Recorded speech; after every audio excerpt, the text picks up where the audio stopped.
ಬೆಂಗಳೂರಿನಲ್ಲಿ ವಿಪರೀತ ಮಳೆಯಿಂದಾಗಿ ಎಲ್ಲೆಲ್ಲಿ ಯಾವ ರೀತಿಯ ಅವಾಂತರ ಸೃಷ್ಟಿಯಾಗಿದೆ, ಜನರ ಪರದಾಟ ಹೇಗಿದೆ, ಜನಪ್ರತಿನಿಧಿಗಳು ಏನು ಮಾಡ್ತಿದ್ದಾರೆ, ಸಂಬಂಧಪಟ್ಟಂತ ಅಧಿಕಾರಿಗಳು ಏನು ಮಾಡ್ತಿದ್ದಾರೆ. ಪ್ರತಿ ಬಾರಿ ಕೂಡ ಇಂಥ ಪ್ರಶ್ನೆಗಳನ್ನ ಮಾಡ್ತೀವಿ, ಬಟ್ ಪ್ರಶ್ನೆಗಳಿಗೆ ಇಲ್ಲಿ ತನಕ ಉತ್ತರ ಸಿಗಲೇ ಇಲ್ಲ. ಪರಿಹಾರ ಅಂತೂ ದೂರದ ಮಾತಾಗ್ಬಿಟ್ಟಿದೆ.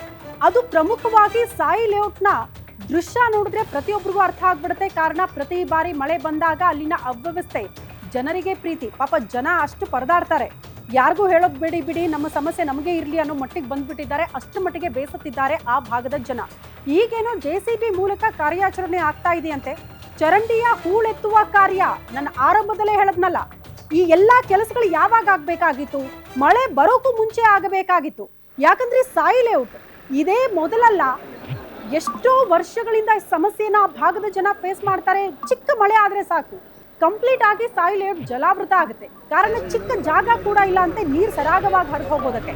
ಇಷ್ಟೆಲ್ಲ ಸಮಸ್ಯೆಗಳಿರುವಂತಹ ಸಾಯಿ ಬಡಾವಣೆಯಲ್ಲೇ ನೀವೀಗ ಮಳೆ ಬಂದ ಮೇಲೆ ಸಮಸ್ಯೆಗಳಾದಾಗ ಈಗ ಪರಿಹಾರ ಕಂಡು ಹಿಡ್ಕೊಳಕ್ ಹೋಗಿದ್ದೀರಲ್ಲ, ಈ ಮಳೆಯಲ್ಲಿ ಸಾಧ್ಯನಾ? ಈಗೇನೋ ಚರಂಡಿಯ ಹೂಳೆತ್ತೋ ಕೆಲಸ ಆಗ್ತಾ ಇದೆಯಂತೆ.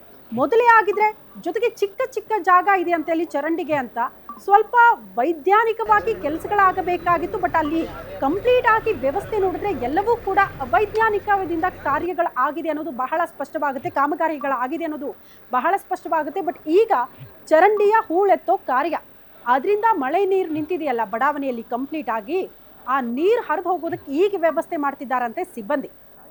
ಇದೆಲ್ಲವೂ ಕೂಡ ಪೂರ್ವ ಸಿದ್ಧತೆ ಆಗಬೇಕಾಗಿತ್ತು. ಅಪಾರ ಪ್ರಮಾಣದಲ್ಲಿ ನಷ್ಟ ಆಗುತ್ತೆ. ಮತ್ತೊಮ್ಮೆ ಜನ ಬದುಕು ಕಳ್ಕೊಳ್ತಿದ್ದಾರೆ. ಈಗಲೂ ಕೂಡ ಜನ ಮನೆಯಲ್ಲೇ ಸಿಲುಕಾಕಿಕೊಂಡು ಒದ್ದಾಡ್ತಿದ್ದಾರೆ. 9 ಗಂಟೆ ಆದರೂ ಅವ್ರಿಗೆ ಕುಡಿಯೋಕೆ ನೀರು ಸಿಗಲ್ಲ, ತಿಂಡಿ ಸಿಗಲ್ಲ. ಒಳಗಡೆ ಇದ್ದವ್ರು ಒಳಗಡೆನೇ ಇರಬೇಕು. ಏನಾದರೂ ಎಮರ್ಜೆನ್ಸಿ ಕೇಸಸ್ ಇದ್ರೂ ಕೂಡ ಒಂದು ಬೋಟ್ ತಗೊಂಡು ಬಂದು ಅವ್ರನ್ನ ಶಿಫ್ಟ್ ಮಾಡೋ ಕೆಲಸಗಳು ಕೂಡ ನಿನ್ನೆ ಮಧ್ಯಾಹ್ನದ ತನಕ ಆಗಿರಲಿಲ್ಲ. ಯಾವಾಗ ಸಾಯಿ ಲೇಔಟ್ನ ಪರಿಸ್ಥಿತಿ ಎಲ್ಲ ಕಡೆ ಸುದ್ದಿ ಆಯಿತು, ಆಗ ನೋಡಿ ಸಿಬ್ಬಂದಿ ಅಧಿಕಾರಿಗಳು ಅಲರ್ಟ್ ಆದ್ರು. ಈಗ ಚರಂಡಿಯ ಹೂಳೆತ್ತೋ ಕಾರ್ಯ ಮೊದಲೇ ಮಾಡಿದ್ರೆ ಇಷ್ಟೆಲ್ಲ ಸಮಸ್ಯೆಗಳು ಆಗ್ತಾ ಇತ್ತಾ? ಜನರ ಪರದಾಟಕ್ಕೆ ಅಟ್ಲೀಸ್ಟ್ ಸ್ವಲ್ಪನಾದ್ರೂ ಪರಿಹಾರ ಸಿಕ್ತಿತ್ತಲ್ಲ. ಯಾಕೆ ಇಷ್ಟೊಂದು ನಿರ್ಲಕ್ಷ್ಯ ಅನ್ನೋದೇ ಪ್ರಶ್ನೆ ಆಗುದು. ಈ ರೀತಿ ಜಸ್ಟ್ ಚರಂಡಿಯ ಹೂಳೆತ್ತೋ ಕಾರ್ಯ ಅಲ್ಲ, ಬಹುತೇಕ ಕೆರೆಗಳ ಹೂಳೆತ್ತೋ ಕಾರ್ಯ ಆಗಬೇಕು ಬೆಂಗಳೂರಿನಲ್ಲಿ. ಕೆರೆಗಳು ಇದ್ದಿದ್ದನ್ನಾದ್ರೂ ಕಾಪಾಡೋಕ್ಕಾಗ್ತಾ ಇಲ್ಲ. ಇರೋದನ್ನೆಲ್ಲ ನುಂಗಿ ನೀರು ಕುಡಿದಿದ್ದಾರೆ ಪ್ರಭಾವಿಗಳು. ಅದ್ರ ಮೇಲೆ ದೊಡ್ಡ ದೊಡ್ಡ ಬಿಲ್ಡಿಂಗ್ಗಳಾಗಿದೆ. ಎಲ್ಲಿ ನೀರು ಹೋಗ್ಬೇಕಾಗಿತ್ತಲ್ಲ ಅಲ್ಲೆಲ್ಲ ಬಿಲ್ಡಿಂಗ್ ನೋಡೋದಕ್ಕೆ ಸಿಗುತ್ತೆ. ಮತ್ತೆ ನೀರು ಎಲ್ಲಿ ಹೋಗೋದಕ್ಕೆ ಸಾಧ್ಯ? ವಾಪಸ್ ನೀವು ಮನೆಗಳಿಗೆ ನುಗ್ಬೇಕಾ ನೀರು?